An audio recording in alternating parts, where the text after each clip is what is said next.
প্রিয় শিক্ষার্থীবৃন্দ, online school কাহালুর পক্ষ থেকে তোমাদের সবাইকে জানাই আন্তরিক শুভেচ্ছা ও অভিনন্দন। আশা করি তোমরা সবাই ভালো আছো। আজকে আমি তোমাদের সঙ্গে আলোচনা করব সাধারণ গণিত, ত্রিকোণমিতিক অনুপাত। বিশেষ করে নবম শ্রেণীর শিক্ষার্থীর জন্য সবচেয়ে ভালো উপকারী হবে। তোমরা যদি মনোযোগ সহকারে আজকের এই ভিডিওটা দেখো, তো অবশ্যই তোমাদের এই যে বর্তমান সংকট মুহূর্তে পড়াশোনার যে একটা গ্যাপ লক্ষ্য করা যাচ্ছে, স্কুল কলেজ সব বন্ধ, বাড়িতে বসে নিশ্চয় তোমরা ভাবছো যে কিভাবে লেখাপড়া করি। তো তোমাদের এই গ্যাপটুকু পূরণের নিমিত্তে আমরা অনলাইন স্কুল কাহালু তোমাদের জন্য বিভিন্ন শ্রেণীর ক্লাসগুলো নিয়ে এসেছি। আর আমি মোহাম্মদ ইয়াসিনুজ্জামান, সহকারী শিক্ষক, বাখরা বালিকা উচ্চ বিদ্যালয়, তোমাদের সঙ্গে গণিত বিষয় নিয়ে আলোচনা করব। আজকের বিষয় ত্রিকোণমিতিক অনুপাত। নিশ্চয় তোমরা জানো যে ত্রিকোণমিতি, ত্রি অর্থ হলো তিন, আর কোণ অর্থ ধার। এটা জাস্ট কোণ নয়, গণ। গণ অর্থ ধার, আর মিতি অর্থ পরিমাপ। তাহলে ত্রিকোণমিতি শব্দের অর্থ কি দাঁড়ালো? যে তিন ধারের পরিমাপ। আচ্ছা, আমরা নিশ্চয় জানি এই যে আমি যেটা এখন অঙ্কন করতেছি, এটা কি? একটা ত্রিভুজ। আচ্ছা, এই যে ধরো এই ত্রিভুজের এখানে এটা যদি 90 ডিগ্রি হয়, যে ত্রিভুজের একটা কোণ 90 ডিগ্রি, তাকে কি বলা হয়? সমকোণী ত্রিভুজ। আচ্ছা, এখন এই যে সমকোণী ত্রিভুজের তিনটা বাহু আমরা জ্যামিতিকভাবে যে নামগুলো বলি, সেটা হলো যে সমকোণের বিপরীত বাহু, সমকোণের বিপরীত বাহু বা সমকোণী ত্রিভুজের বৃহত্তর বাহু, তাকে আমরা বলি অতিভুজ। তার নাম হলো অতিভুজ। এবার অন্য যে দুইটা বাহু আছে সেখানে বলা হয় লম্ব এবং ভূমি। লম্ব বা উন্নতি, আর অপরটি হলো ভূমি। এখন এই ত্রিকোণমিতিতে আমরা যে বিষয়টা সবচেয়ে গুরুত্বের সাথে দেখব, সেটা হলো ত্রিকোণমিতি মূলত এই যে ত্রিভুজের তিনটা ধার, এই তিনটা ধারের নামগুলোকে সেই সূক্ষ্মকোণের ভিত্তিতে নামকরণ করবে। সূক্ষ্মকোণ আমরা থিটা, এই যে থিটা দ্বারা কি বোঝাবো? সূক্ষ্মকোণ। ঠিক আছে, সূক্ষ্মকোণ।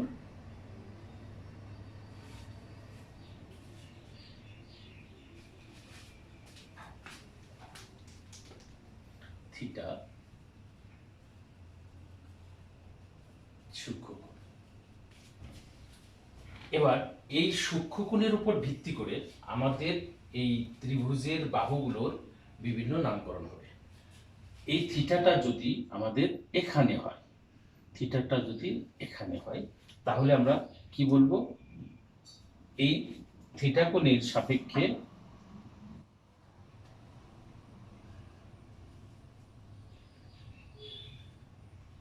থিটা। এখন দেখো, আমাদের এটা কিন্তু 90 ডিগ্রি। এই থিটা কোণের সামনের যে বাহুটা, এই বাহুটাকে বলা হবে বিপরীত বাহু।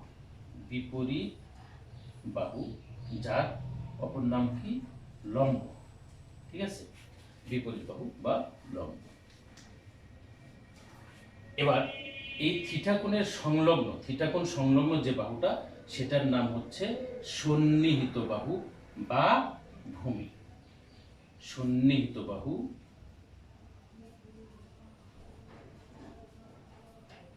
বা ভূমি। তাহলে আমরা কি বুঝতে পারলাম? যে ত্রিকোণমিতিতে এই সমকোণী ত্রিভুজের যে তিনটা বাহু আছে এর ভিতরে সমকোণের বিপরীত বাহু যেটা সেটা অতিভুজ, এটা ফিক্সড। এখন আমাদের অন্য যে দুইটা কোণ আছে এর প্রত্যেকটা কি হবে, নিশ্চয় সূক্ষ্মকোণ। সূক্ষ্মকোণ অর্থাৎ 90 ডিগ্রি অপেক্ষা ছোট কোণকে বলা হয় সূক্ষ্মকোণ। আর তোমরা নিশ্চয়ই জানো যে ত্রিভুজের তিন কোণের পরিমাপ হচ্ছে 180 ডিগ্রি। তাহলে ত্রিভুজের তিন কোণের পরিমাপ যদি 180 ডিগ্রি হয়, সমকোণী ত্রিভুজের একটা বাহু একটা কোণ হলো কি 90 ডিগ্রি, তাহলে অপর দুই কোণ হবে 90 ডিগ্রি। তাহলে নিশ্চয়ই এই দুটো কি সূক্ষ্মকোণ। তাহলে এই সূক্ষ্মকোণকে আমরা কি দ্বারা প্রকাশ করি, থিটা দ্বারা প্রকাশ করি। তাহলে আমাদের থিটাটা যদি এখানে হয় সেই ক্ষেত্রে আমরা এই ত্রিকোণমিতিতে কি বলি যে থিটা কোণের সামনের যে বাহুটা, থিটা কোণের সামনের বাহু সেটা হলো বিপরীত বাহু বা লম্ব, আর থিটা কোণের সাথে কোণ সৃষ্টিকারী যে বাহুটা সেটা হলো সন্নিহিত বাহু বা ভূমি। তাহলে আমরা যদি এই থিটা কোণটাকে যদি পরিবর্তন করি ওই পাশে দিই তাহলে কি হবে একটু লক্ষ্য করো। আমরা যদি থিটাটা এই পাশে দিয়ে দিই, থিটা এখানে, তাহলে কি হবে, এই ক্ষেত্রে আমাদের এটা পরিবর্তন হয়ে যাবে। পরিবর্তন হয়ে এই যে যেহেতু আমরা থিটা এখানে আছে তাহলে আমাদের বিপরীত বাহুটা কোথায় আসবে, এই যে থিটার সামনের বাহু, থিটা কোণের সামনের বাহু এটা হলো বিপরীত বাহু, বিপরীত বাহু বা লম্ব। আর এই কোণ সৃষ্টিকারী বা ওই থিটা কোণের সাথে যে বাহুটা আছে সেটা হলো সন্নিহিত বাহু, সন্নিহিত বাহু বা ভূমি। ঠিক আছে, তাহলে এবার আমরা জানলাম যে এই ত্রিকোণমিতিতে আমাদের এই সূক্ষ্মকোণের উপর ভিত্তি করে কোণগুলোর নামকরণ করা হয়। এবার এই যে আমরা বিপরীত বাহু, সন্নিহিত বাহু এবং অতিভুজ এই তিনটা নামে যদি আমরা অভিহিত করি, এই তিনটা বাহুকে একটার সঙ্গে আরেকটা যদি ভাগ করি, অনুপাত, অনুপাতের আরেক নাম হলো ভাগ, তাহলে একটা বাহুর সঙ্গে যদি আরেকটা বাহুকে আমরা অনুপাত করি তাহলে কয়টা অনুপাত পাওয়া যায়, দেখো আমরা একটা বাহুর সঙ্গে আরেকটা বাহুর যদি অনুপাত করি তাহলে আমাদের 6টা অনুপাত আসে। যেমন দেখো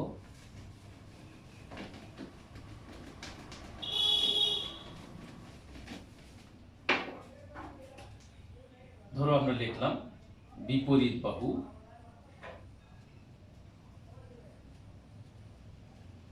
বাহু ভাগ অতিভুজ, অতিভুজ লিখলাম সন্নিহিত বাহু ভাগ অতিভুজ, সন্নিহিত বাহু ভাগ অতিভুজ। এবার আমরা লিখলাম অতিভুজ ভাগ বিপরীত বাহু,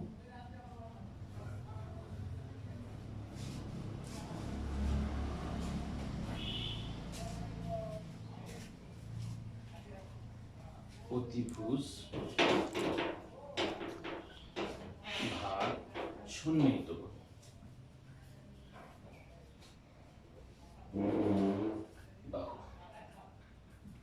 তাহলে আর দুইটা থাকলো, সেটা কি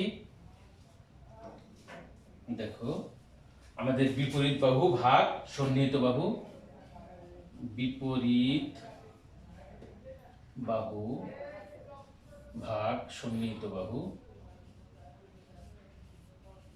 বাহু আর সন্নিহিত বাহু ভাগ ভাগ বিপরীত বাহু। এই যে 6টা অনুপাত পাওয়া যায়, আমাদের এই 6টা অনুপাতকে ত্রিকোণমিতিতে 6টা নাম দেওয়া হয়। সেই 6টা নাম হলো কি, সাইন, কস, সেক, ট্যান, কোসেক, কট। এই 6টা নাম এখন আমাদের জানার বিষয় যে এই 6টা নাম কোন বাহুর সঙ্গে কোন বাহুর অনুপাত হলে আমাদের কি নাম হবে, ঠিক আছে না? তো তাহলে আমরা একটু লক্ষ্য করি যে একটা ছন্দ, ছোট্ট একটা ছন্দ আমরা একটু এখানে লক্ষ্য করি। মূলত যদি আমরা এই ছন্দটা খেয়াল করো, সাগরে লবণ অতি কবরে ভূত অতি টেরা লম্বা ভূত। এবার এই যে ছন্দটা, এই ছন্দটাকে আমরা এই সাগরে উচ্চারণের সাথে মিল রেখে সাগরে দ্বারা সাইন বোঝালাম, লবণ লম্ব, অতি মানে হলো অতিভুজ, কবরে কস, ভূত ভূমি, অতি মানে হলো অতিভুজ, টেরা ট্যান লম্ব, হ্যাঁ লম্বা অর্থাৎ লম্ব, আর ভূত ভূমি। এভাবে যদি আমরা ধরি তাহলে আমাদের এখানে কি আসতেছে যে সাগরে লবণতি, আমরা জানি যে লবণ দ্বারা লম্ব বোঝাবো, লম্বের আরেকটা নাম কি বিপরীত বাহু, ঠিক আছে না? তাহলে সাগরে লবণতি লম্ব ভাগ অতিভুজ, তাহলে বিপরীত বাহু ভাগ অতিভুজ, এটার নাম কি হচ্ছে সাইন, তাহলে এটা হলো সাইন। সাইন কবরে ভূত অতি, তাহলে কস, কবর দ্বারা কস, ভূত অতি অর্থাৎ ভূমি ভাগ অতিভুজ, তাহলে আমরা একটু লক্ষ্য করি যে ভূমি ভাগ অতিভুজ, ভূমির অপর নাম কি সন্নিহিত বাহু, হ্যাঁ তাহলে সন্নিহিত বাহু ভাগ অতিভুজ, এটা আমাদের কি হলো কস। কস এবার টেরা লম্বা ভূত, ট্যান, টেরা দ্বারা হলো ট্যান, লম্ব ভাগ ভূমি, তাহলে বিপরীত বাহু ভাগ সন্নিহিত বাহু, সেটা হলো আমাদের ট্যান, তাহলে এইটা হলো আমাদের ট্যান। এবার আর তিনটা আমরা কিভাবে সিলেক্ট করতে পারি, দেখো আমাদের টি এ এন ট্যান, এবার কট, সিওটি কট, ট্যানের বিপরীত হলো কট, তাহলে সন্নিহিত বাহু ভাগ বিপরীত বাহু, এটা কি হবে কট। আমাদের কিন্তু টি এ এন ট্যান, আবার সিওটি কট। এবার এখানে দেখো কস, সিওএস কস, কজের বিপরীত কি সেক, এস ই সি সেক, তাহলে আমরা এখানে সন্নিহিত বাহু ভাগ অতিভুজ, সন্নিহিত বাহু ভাগ অতিভুজ, তাহলে অতিভুজ ভাগ সন্নিহিত বাহু, এটা হবে আমাদের কি সেক, এস ই সি সেক। তাহলে সাইনের বিপরীত নিশ্চয়ই কি হবে কোসেক, তাহলে অতিভুজ ভাগ বিপরীত বাহু, এটা আমাদের হলো cosec, C O S E C cosec. তাহলে দেখো আমরা খুব সহজেই আমরা কি জানতে পারলাম যে আমাদের এই যে বাহুগুলোর অনুপাতগুলো আমরা কোনটাকে কি নামে অভিহিত করব সেটা আমরা খুব সহজেই পেয়ে গেলাম। তাহলে এই যে 6টা নাম এখান থেকে, আবার এইটাকে খুব সহজে মনে রাখার জন্য আমরা কি দেখলাম যে ছোট্ট একটা ছন্দ, এটা মনে রাখা খুবই সহজ, সাগরে লবণ অতি, এটা আমরা নিশ্চয় জানি সাগরের পানি অত্যন্ত লবণাক্ত, তার মানে হলো সাগরে লবণ অতি। আর কবরে ভূত অতি, এটাও কিন্তু একটা মানে প্রচলিত ইয়ে আছে যে আমরা জানি যে কবরের কাছে কেউ তেমন একটা যেতে চায় না, যে ওখানে ভূত আছে, তাই না? তাহলে কবরে ভূত অতি, আর ভূতটা কেমন দেখতে হয়, তেরা লম্বা, হ্যাঁ এরকম বিটঘুটে একটা চেহারার হয়, তো এই জন্য এখানে বলা হচ্ছে যে তেরা লম্বা। তাহলে উচ্চারণের সাথে মিল রেখে এবং আমরা এই যে বানানগুলোকে, হ্যাঁ বানানগুলোকে খেয়াল করলে খুব সহজেই আমরা এই বাহুগুলোর অনুপাতগুলো নিয়ে আসতে পারি, তাই না? তাহলে এবার আমরা দেখব যে এই বাহুগুলোর অনুপাত হলো, এবার আমরা সূত্রগুলোকে কিভাবে মানে আয়ত্ত করতে পারি, কারণ ত্রিকোণমিতিতে বলো বা বীজগণিতে বলো, সূত্র হলে অঙ্কগুলো কি হয় খুব সহজ হয়ে আসে। তো আমরা এবার সূত্রগুলোকে একটু মনে করার চেষ্টা করি। কিভাবে আমরা করতে পারি দেখো। তাহলে আমরা কি লক্ষ্য করলাম যে এখান থেকে আমরা বিপরীত সূত্রগুলো লিখে ফেলতে পারি। বিপরীত সূত্র তাহলে কি লিখবো, এই দেখো সাইন, হ্যাঁ এর সাথে সূক্ষ্মকোণ, এটা থিটা কি হিসেবে ব্যবহার করা, সূক্ষ্মকোণ হিসেবে। তাহলে সাইন থিটা সমান কি, সাইনের বিপরীত কি বলছিলাম যে এস আই এন, সাইন। তাহলে এখানে কোসেক, সাইনের বিপরীত কোসেক, সাইন থিটা সমান 1 divided cosec theta, cosec theta. ঠিক এরকম কোসেক থিটা সমান 1 divided sign theta, sine theta. তারপরে কস, কস থিটা সমান 1 ডিভাইডেড সেক থিটা। লক্ষ্য করো সেক থিটা সমান 1 ডিভাইডেড কস থিটা।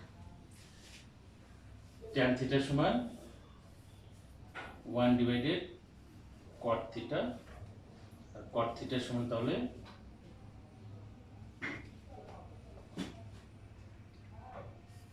কট থিটা সমান 1 ডিভাইডেড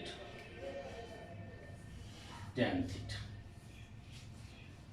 আর দুইটা আমরা ব্যবহার করতে পারি, সেটা হলো এই যে ট্যান থিটা সমান সাইন থিটা ভাগ কস থিটা, কট থিটা সমান কস থিটা ভাগ সাইন থিটা। এটা আমি আশা করি তোমরা যদি কয়েকবার প্র্যাকটিস করো তাহলেই এটা তোমাদের আয়ত্তে চলে আসবে। এবার বিপরীত সূত্র হলো, আমরা এবার বর্গের সূত্রগুলো কিভাবে আয়ত্ত করতে পারি আমরা সেটা একটু লক্ষ্য করি।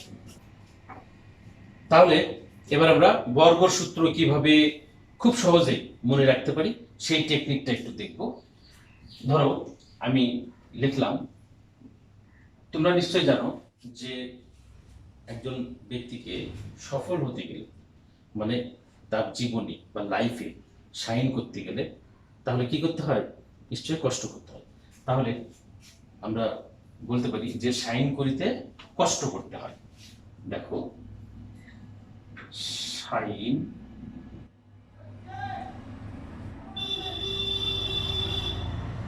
করতে কষ্ট করতে হয়।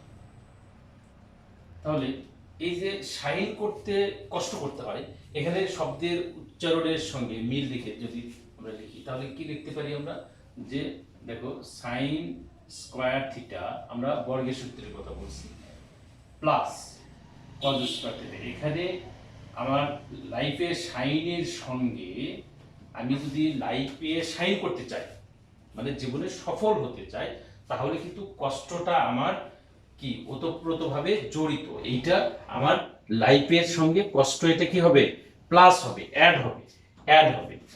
তাহলে আমরা পেলাম যে sine square theta plus cos square theta সমান 1। এখন এই সূত্রটাকে কিন্তু অনায়াসেই আমরা এইভাবেও লিখতে পারি। দেখো যে সাইন স্কয়ার থিটা সমান 1 মাইনাস কস স্কয়ার থিটা, এটা এই পাশে পার করে দিলাম, তাই না, কস স্কয়ার থিটা। আবার এখানে কি করতে পারি, যে কস স্কয়ার থিটা, কস স্কয়ার থিটা সমান 1 মাইনাস, এটা পার করলে কি হবে, মাইনাস হবে সাইন স্কয়ার থিটা।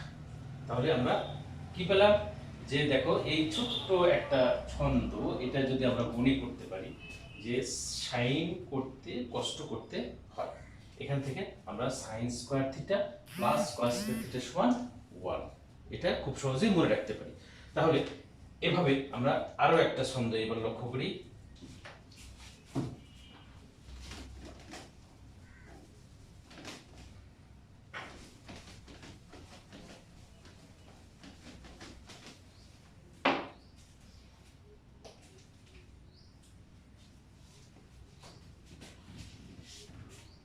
দেখো সেকিলে,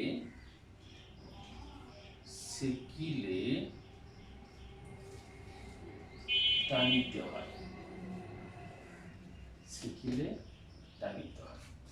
তাহলে এই যে সেকিলে টানিতে হয়, এটা মূলত বিষয়টা হলো যে তোমরা নিশ্চয়ই পানি সেচা দেখেছো, যে এরকম তারপরে নদীতে যদি গামছা দিয়ে আমরা একটু ছোট মাছ ধরার জন্য এরকম সেকা দিই, এই যে সেকিলে টানিতে হয়, দুই দিকে দুইজন কিন্তু গামছাটাকে কি করতে হবে, টানতে হবে। অথবা শ্রেণী দিয়ে যদি পানি সেচতে যায়, সেখানে দুই দিকে দুইজন টানতে হয়। তো এই যে দুই দিকে দুইজন টানা মানে বিপরীত দিকে টানতে হয়, তাহলে সেকিলে টানিতে হয়।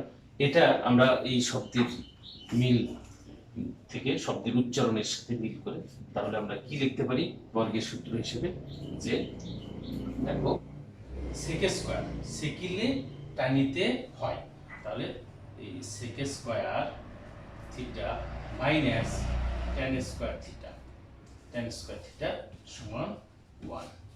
সেকিলে টানিতে হয়, তাহলে এখানে মাইনাস কেন বললাম, দেখো এই যে সেকিলে টানিতে হয়, এই টানার বিষয়টা কিন্তু দুই দিকে বিপরীত দিকে, আর বিপরীত দিকে হওয়ার কারণে এটা কি হবে, মাইনাস। তাহলে এই সেকিলে এর সাথে উচ্চারণের মিল সেক, তাহলে সেক স্কয়ার থিটা মাইনাস এই টানিলে tan স্কয়ার থিটা সমান 1। তাহলে এখান থেকে আমরা আরো দুইটা সূত্র অনায়াসেই এভাবে লিখতে পারি, যে এই যে দেখো সেক স্কয়ার থিটা সমান 1 plus tan square theta, tan square theta. এবার দেখো আমরা এই tan স্কয়ার থিটা সমান কি লিখতে পারি, tan স্কয়ার থিটা সমান লিখতে পারি 1 টাই পাশে পার হয়ে আসলো, তাহলে মাইনাস হবে, তাহলে কি হবে sec স্কয়ার থিটা মাইনাস 1। তাহলে শিক্ষার্থী আমরা বর্গের সূত্র থেকে কয়টা মানে দুইটা লাইন মনে রাখলে আমরা প্রায় 6টার মতো সূত্র হয়ে গেল আমাদের। দুইটা লাইন, একটা কি বলছিলাম যে সাইন করিতে কষ্ট করতে হবে আর সেকিলে টানিতে হবে। এবার আমরা আরো একটা দেখব, কষিলে কটকট করে, কষিলে কট কট করে। এই যে কষিলে কটকট করে, আমরা কোনো কিছু যদি রশি দিয়ে বাঁধি, বাঁধার পরে দুই দিকে যত আমরা কি করব, টানতে থাকবো, তত কি হবে, কটকট করবে। এই যে কষিলে কটকট করে, এই কষার বিষয়টাও কিন্তু আমাদের দুই দিকে বিপরীত দিকে আমাদেরকে এটা কি করতে হবে, শক্তি প্রয়োগ করতে হবে।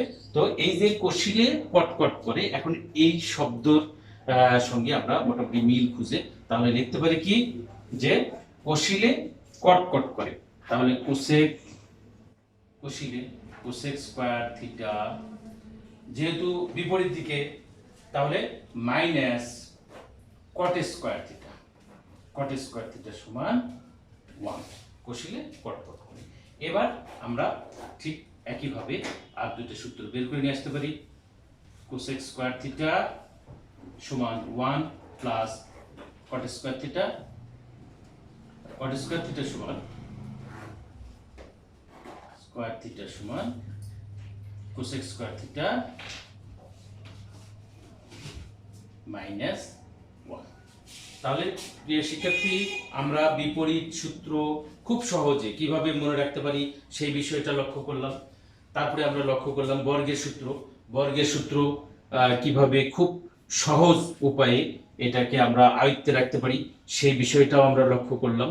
এবার আমাদের এই ত্রিকোণমিতির অনুপাত 9.1 এবং 9.2 এইটার মানে অঙ্কগুলোকে ক্লিয়ার করতে গেলে আমাদের আরো একটা সূত্রের প্রয়োজন হয়, সেটা হলো কি, মান, তাই না?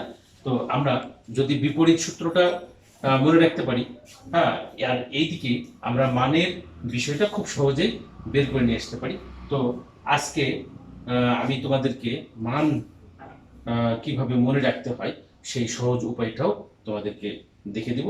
তারপরে এই সূত্রগুলো তোমাদের যখন পুরোপুরি আয়ত্ত হয়ে যাবে, তারপরে আমরা করতে পারবো কি, নিজের থেকে অঙ্কগুলো করতে পারবো। অঙ্কগুলো খুবই সহজ, এগুলো আমি তোমাদেরকে দেখে দেব, যে তোমরা সূত্রগুলো এগুলো বাড়িতে বসে এগুলোকে আমি যেভাবে বললাম এভাবে প্র্যাকটিস করো, প্র্যাকটিস হয়ে যাবে। পরবর্তী পর্বে আমি তোমাদেরকে অঙ্কগুলো কিভাবে খুব সহজে করতে পারবে সেই বিষয়টা আমি তোমাদেরকে দেখিয়ে দেব। এবার আমরা একটু মান কিভাবে খুব সহজে আমরা মনে রাখতে পারি সেই বিষয়টা আমরা একটু দেখব। আর এই মানটাকে সহজে মনে রাখার জন্য তোমাদেরকে কিন্তু একটা বিষয় খুব ভালো করে খেয়াল করতে হবে, যে বিপরীত সূত্র যেটা আমরা বলছিলাম, এই অক্ষরের উপর ভিত্তি করে, তাই না?